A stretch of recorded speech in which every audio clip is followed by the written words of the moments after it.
5 Pilipino ang kabilang sa 30 sugatan sa matinding turbulence na dinanas ng kanilang flight habang nasa Myanmar. Isa naman po ang patay. Mula sa London ay patungo sana ng Singapore ang flight SQ321. Pero dahil sa turbulence na umuga ng husto sa eroplano, kinailangan nitong mag-emergency landing sa isang paliparan sa Bangkok, Thailand para saklolohan ang mga nasaktan. Nangako ang airline na tutulong sa pamilya ng nasawi, gayon din sa lahat ng apektadong pasahero at mga tauhan. Ayon naman sa Department of Foreign Affairs, nakamonitor na ang Embahada ng Pilipinas sa Bangkok sa 5 Pilipinong nasugatan sa insidente.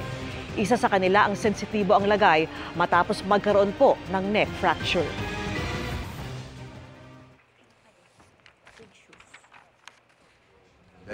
So we're probably get a report from them by today kung anong condition and anong mangyayari.